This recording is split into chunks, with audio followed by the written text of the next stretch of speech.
अल्हम्दुलिल्लाहि रब्बिल आलमीन वल आक़िबतु लिल मुत्तक़ीन वस्सलातु वस्सलामु अला सय्यिदिल अंबियाइ वर्रुसुल व अला आलिहि व सहबिहि अजमईन अम्मा बाद। मुहतरम सामिईन व नाज़रीन, रमज़ान ट्रांसमिशन में एक ख़ास प्रोग्राम मसाइल रोज़ा के नाम से है। गुज़िश्ता एपिसोड में हमने उन मसाइल को जाना, देखा, सुना जिनका ताल्लुक़ उन मसाइल से था कि जिनके करने की वजह से रोज़े की हालत में रोज़ा नहीं टूटता। आज हम देखेंगे उन चीज़ों के बारे में कि जिनके करने की वजह से रोज़े की हालत में रोज़ा टूट जाता है। अब देखिए, बहुत सारी चीज़ें ऐसी है कि जिससे रोज़ा तो टूटता है, लेकिन बाद में यानी रमज़ान के बाद सिर्फ़ उस रोज़े की क़ज़ा वाजिब होती है। यानी आपका एक रोज़ा टूट गया, आपने उसकी क़ज़ा कर ली, मामला ख़त्म हो गया, तौबा इस्तिग़फ़ार करें। कुछ चीज़ें ऐसी होती है कि जिनसे रोज़ा टूटता है, क़ज़ा भी लाजिम होती है और कफ़ारा भी लाजिम होता है। तो ये दो अलग अलग चीज़ें होती है, सिर्फ़ क़ज़ा लाजिम और बहुत सारी चीज़ें ऐसी है कि क़ज़ा भी करनी होगी और कफ़ारा भी अदा करना होगा। आज की इस नशिस्त में हम उन्हीं मसाइल को लेंगे, कवर करेंगे कि जिनमें सिर्फ़ क़ज़ा लाजिम होगी। कि जितने भी मसाइल आपकी खिदमत में रखे जाएंगे तो रोज़ा टूटेगा, लेकिन सिर्फ़ क़ज़ा काफ़ी है, कफ़ारा अदा नहीं करना है। आइए पहला मसला देखते हैं कि रोज़े की हालत में कुल्ली करते वक्त बिला इख्तियार पानी हलक से नीचे उतर गया। कुल्ली कर रहे थे, पानी हलक से नीचे उतर गया। अब इसकी दो हालतें होगी। उस रोज़ेदार को अपना रोज़ा याद होगा या याद नहीं होगा। अगर रोज़ेदार को अपना रोज़ा याद है और इस हालत में पानी हलक से नीचे उतर गया है कुल्ली करते हुए, तो इस सूरत में रोज़ा फासिद हो जाएगा। बाद में सिर्फ़ क़ज़ा करनी है, कफ़ारे की ज़रूरत नहीं। लेकिन उस रोज़ेदार को अपना रोज़ा बिल्कुल याद ही नहीं है, तो इस सूरत में इसका रोज़ा नहीं टूटेगा। ये ऐसा ही हो गया जैसा कि कोई बंदा रोज़ा याद हुए बग़ैर कुछ पानी पी ले। तो ये मसला हो गया कुल्ली करते वक्त हलक से नीचे पानी उतर जाने का। आगे मसला है, किसी ने रोज़ेदार को धमकी दी और धमका कर गन पॉइंट पर उसका रोज़ा तोड़वा दिया कि तो रोज़ा तोड़ वरना मैं तुझे मार दूंगा या तकलीफ़ पहुंचाऊंगा। बहुत सारी धमकी की शक्लें हो सकती हैं।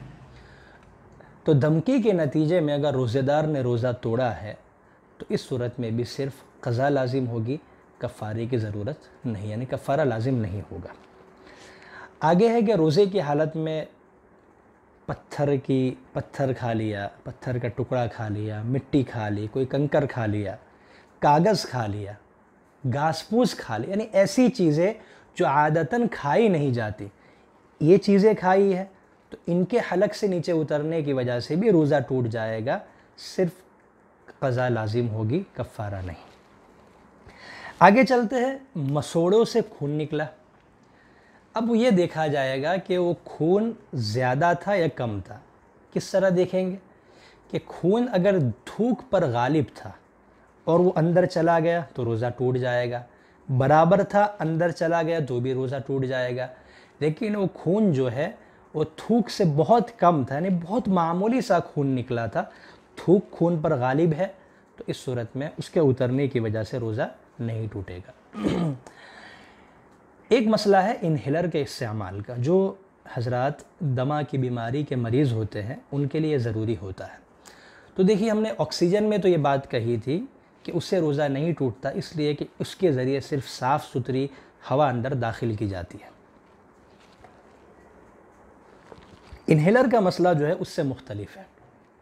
डॉक्टरों की तहकीक ये है कि इन्हेलर के ज़रिए सिर्फ हवा अंदर नहीं जाती, उसके ज़रिए उस दवाई के कुछ ज़र्रात और अज्ज़ा भी अंदर चले जाते हैं। लिहाजा इन्हेलर की वजह से, उसके इस्तेमाल की वजह से रोज़ा टूट जाएगा। लेकिन कोई मरीज़ ऐसा है कि उसके लिए ये ज़रूरी है, कोई चारे कार ही नहीं है, अगर इन्हेलर इस्तेमाल नहीं करता तो जान जाने का ख़तरा या बहुत ज़्यादा तकलीफ़ में पड़ जाने का अंदेशा है, तो ऐसे के लिए हुक्म ये है कि अभी रमज़ान में रोज़ा न रखे, यानी जब उसको ये तकलीफ़ हो रही है तब रोज़ा न रखे, बाद में उसकी क़ज़ा कर ले। आगे चलते हैं, हुक्का, बीड़ी, सिगरेट, बिस्टोल वगैरह पीना। तो देखिए बीड़ी, सिगरेट, बिस्टोल, हुक्का, इन सब के पीने की वजह से भी रोज़ा टूट जाता है, क़ज़ा लाजिम होती है। एक मसला है कान में दवाई डालने का। देखिए इसमें इख्तिलाफ़ है। हमारी पुरानी सारी किताबों में ये मसला दर्ज है, लिखा हुआ है कि कान में दवाई डालने से रोज़ा टूट जाता है। और हमारे तमाम कदीम उलमा और फ़ुक़हा का यही कहना था कि कान में दवाई डालने से रोज़ा टूट जाता है। इसलिए कि पुराने जो अतिब्बा और डॉक्टर थे उनकी राय ये थी कि कान में अगर दवाई डालते हैं तो वो दवाई हलक या दिमाग तक पहुंच जाती है, और मसला ज़ाहिर है कि हलक से नीचे उतर जाए या वो दिमाग तक पहुंच जाए तो उससे रोज़ा टूट जाता है। लेकिन जदीद तिब्बी तहकीक ये है, जो आज के ज़माने के डॉक्टरों की रिसर्च और तहकीक ये है कि कान में दवाई डालने से वो हलक या दिमाग तक नहीं पहुंचती, इसलिए कि कान के आखिर में एक बहुत बारीक मगर बहुत मज़बूत पर्दा होता है, जिसकी वजह से जो आम सेहतमंद आदमी होता है, जो नॉर्मल आदमी होता है, उसके कान के आखिर में एक पर्दा होता है जो चीज़ों को आगे तक पहुंचाने से रोकता है। तो इसलिए बहुत सारे उलमा का आज के ज़माने में कहना यह है कि चूँकि कान में डाली हुई दवाई या तेल अंदर तक नहीं पहुंचता, इसलिए इससे रोज़ा नहीं टूटता। तो मसला तो ये है, लेकिन फिर भी चूँकि उलमा के दरमियान में इख्तिलाफ़ है, इसलिए बहुत ज़्यादा अगर ज़रूरत नहीं है, बहुत ज़्यादा हाजत नहीं है, तो रोज़े की हालत में कान में दवाई डालने से एहतिराज़ करना चाहिए, ताकि हर किस्म से इख्तिलाफ़ से बचा जा सके। रोज़े की हालत में मुश्तज़नी करना। अगर रोज़ेदार रोज़े के दौरान मुश्तज़नी मैस्टरबेशन करता है और उसके नतीजे में पानी निकल गया, तो इसकी वजह से भी रोज़ा टूट जाएगा, सिर्फ क़ज़ा लाजिम होगी। बीवी से बोसो कनार किया, बीवी से मजाक कर रहा था, मुलाअबत कर रहा था, इसके नतीजे में इंज़ाल हो गया यानी पानी निकल गया, तो इस सूरत में भी रोज़ा टूट जाएगा, क़ज़ा लाजिम है। आगे फरमाते हैं कि आगे मसला ये है कि किसी को एहतिलाम हुआ रोज़े की हालत में। मसला आ चुका है कि रोज़े की हालत में बदख्वाबी हो और पानी निकल जाए, तो इस सूरत में रोज़ा नहीं टूटता। अब किसी को ऐसा हुआ कि रोज़े की हालत में एहतिलाम हो गया, बदख्वाबी हुई, पानी निकला, अब उसने ये समझा कि इसकी वजह से रोज़ा टूट जाता है, लिहाजा उसने खा लिया या पी लिया, तो इसकी वजह से भी रोज़ा तो टूट ही गया। चूँकि बदख्वाबी की वजह से रोज़ा नहीं टूटा, लेकिन उसने ये समझकर खा लिया, पी लिया, इसलिए उसका रोज़ा टूट गया, तो इस सूरत में भी सिर्फ क़ज़ा लाजिम है, कफ़ारा लाजिम नहीं है।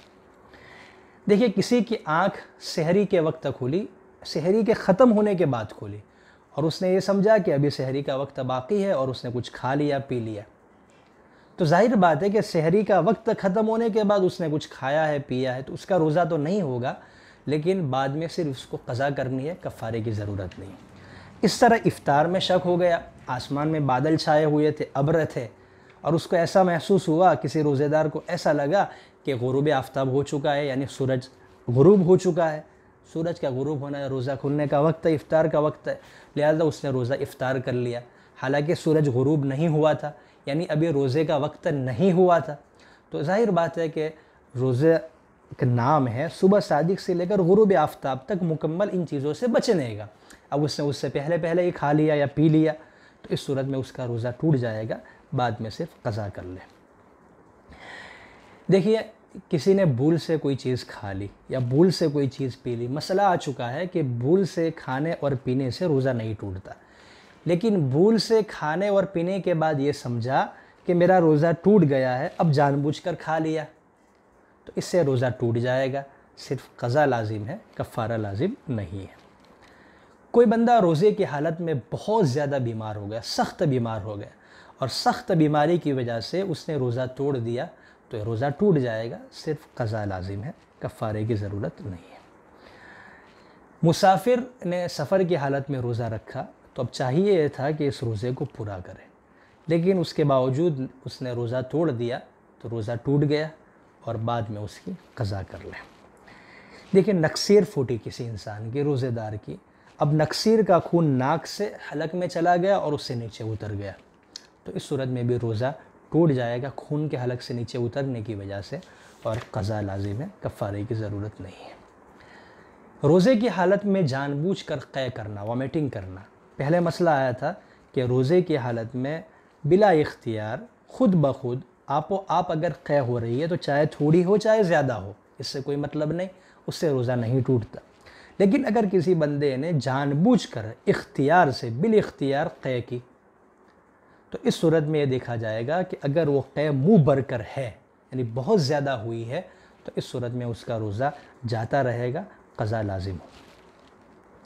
रोज़े की हालत में एनेमा लेना, देखिए पेट की सफाई के लिए पीछे के रास्ते से एक दवाई चढ़ाई जाती है जिसको एनेमा कहा जाता है, तो इससे भी रोज़ा टूट जाता है, लेकिन क़ज़ा लाजिम होगी, कफ़ारा लाजिम नहीं होगा।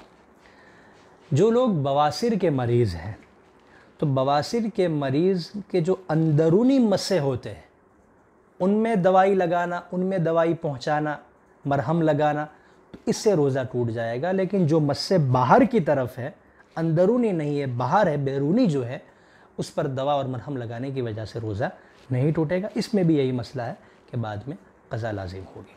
आखिरी मसला है कि औरत की शर्मगाह में दवा रखना। अगर किसी औरत की शर्मगाह में कोई दवा डाली जाए या कोई दवा रखी जाए, तो जाहिर बात है कि वहाँ से वो अंदर चली जाती है, तो इसकी वजह से भी फ़ौरन रोज़ा टूट जाएगा, बाद में उसकी क़ज़ा कर ली जाए। तो ये मुहतरम सामईन व नाज़रीन, ये मसाइल थे जिनका ताल्लुक़ था उन चीज़ों से जिनसे रोज़ा टूट जाता है, लेकिन सिर्फ़ क़ज़ा लाजिम होती है, कफ़ारा लाजिम नहीं होता। आइंदा हम कुछ और मसाइल देखेंगे जिसका ताल्लुक़ होगा कफ़ारा लाजिम होने से, और इंशाअल्लाह इसी तरह एक आध एपिसोड में हमारा ये मसाइल रोज़ा का ट्रांसमिशन ख़त्म होगा। उसके बाद हम एहतिकाफ़ के मसाइल भी, उसके बाद हम तरावीह के मसाइल देखेंगे। अस्सलामु अलैकुम व रहमतुल्लाहि ताला व बरकातुहू।